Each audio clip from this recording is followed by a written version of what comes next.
Hey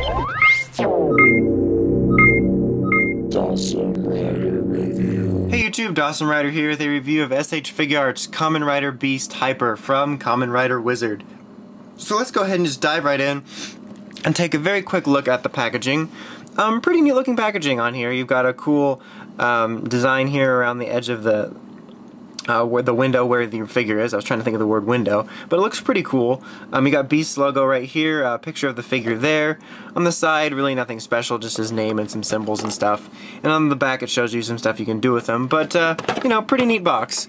So as for what he comes with, pretty standard stuff. He's got a bunch of different hands actually. You've got the closed fists as usual. You've got a bunch of different various ring hands, some sort of relaxed ones, each with the hyper and regular rings on him. Some sort of relaxed out hands, some more relaxed hands, some various hands like one I have on him and one's here for showing off the ring in various ways I guess. And then you've obviously got holding his weapon hands, which I have on him. And then you've got these sort of praying hands which you can put on him. You know, it's a single hand and you put them both joints in there, so, or yeah, both ball joints in them. So those are neat. And then obviously you've got the Hyper Magnum, which I've got on him. And then you get tassel pieces to switch out depending on what he's doing. Like right now, this hand's up, so you're going to want it sagging down a little bit that way. And then the other one, you're going to want it sagging down this way. So you've got optional parts depending on how you want them to be lying. So that is nice. So yeah, let's go ahead and we'll take a quick look at the Magnum here before I do the figure, just since we were doing accessories. The Magnum, like all Figuarts weapons, is very nicely detailed. It looks really good. The gold paint is really bright. It looks really nice. You've got the sort of mirror effect here with the shiny silver paint. But very nicely detailed. The blue looks really great. The gold looks really great. So pretty typically nice done. As you see, there's these little tassels here. There's a little hole there, and you just place it in and switch out whichever one you want. So yeah, very, very simple. So taking a look at the figure itself, it's actually a really nice looking figure. Taking a look at the head sculpt here, it looks really, really good, I think. The red compound eyes really contrasts well to the helmet. I think they got the details on the helmet nicely, or I guess that's the way of saying it, nicely done, I guess. The gold paint looks good, the blue paint looks good. He does still have a little bit too large of a head, just like the original Beast, but I don't seem to notice it as much on this one. His chest armor here, I don't know if it's picking it up, the tassel fell off, sorry. But it looks really nice. The gold, just like on the Magnum, looks really good. It's like, this is perfect gold color. That it's not like shiny like chrome, but it's kind of like this solid shine, and it looks really good. And you've got like compound eyes in here for, or like sort of compound eyes, I guess, for the lion, which I think looks really good. And it just looks great, I think. It really pops off the figure. I don't know if it comes off quite as well on camera, but it looks really nice. The blue paint also looks really nice. It's got a nice shine to it. Obviously, you can see in there's some sort of details for the cloth effect. Here's like his, you know, his arm gauntlets, which also look pretty nice. You got some nice details around the cuffs here. And the gold paint also looks nice there. His Beast belt here is still a little bit large. The gold paint's actually kind of pale in comparison to this. It would have been cool to match it since the, you know, the belt's usually more shiny. But you do have some nice details in there, just like the other one, where you've actually got all the individual chimera animals in here. But yeah, the paint looks nice everywhere else. Like I said, the blue looks really, really good. Really nice and shiny, nice blue color. The gold looks great. They play off of each other really well.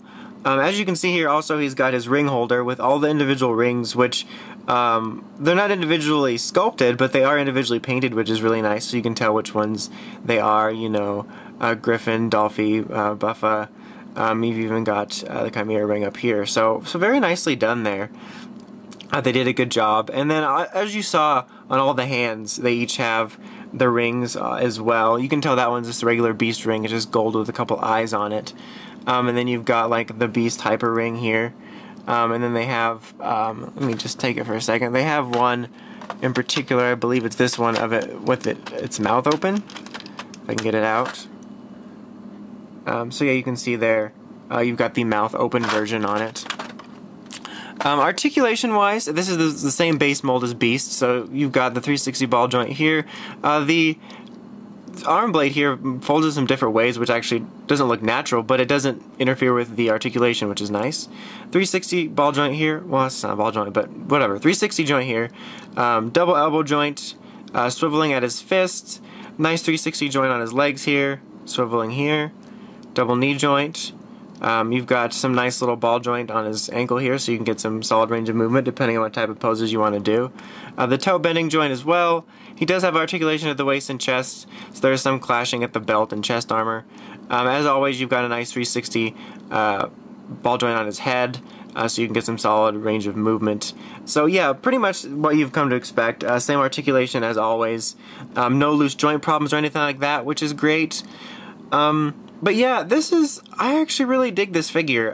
It still has a couple of the problems that I had with original Beast. Is that his head is a little bit too big, and his belt is just a smidge too big. Even though they are larger, it's just enough to be a little bothersome. But on this one, I didn't find it to be as bothersome as on regular Beast. I don't know whether it's the design or what, because I dig the design on both of them.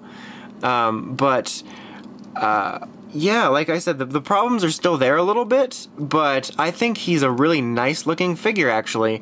I think the paint looks really, really good on him. They did a good job on it. I think he really shines on the shelf. I don't know if it's just the design of the helmet, but I don't notice the large head as much, even though I notice it. But yeah, it's just a really pretty looking figure, if I want to put it that way. I really dig it. I really like it a lot. I don't know.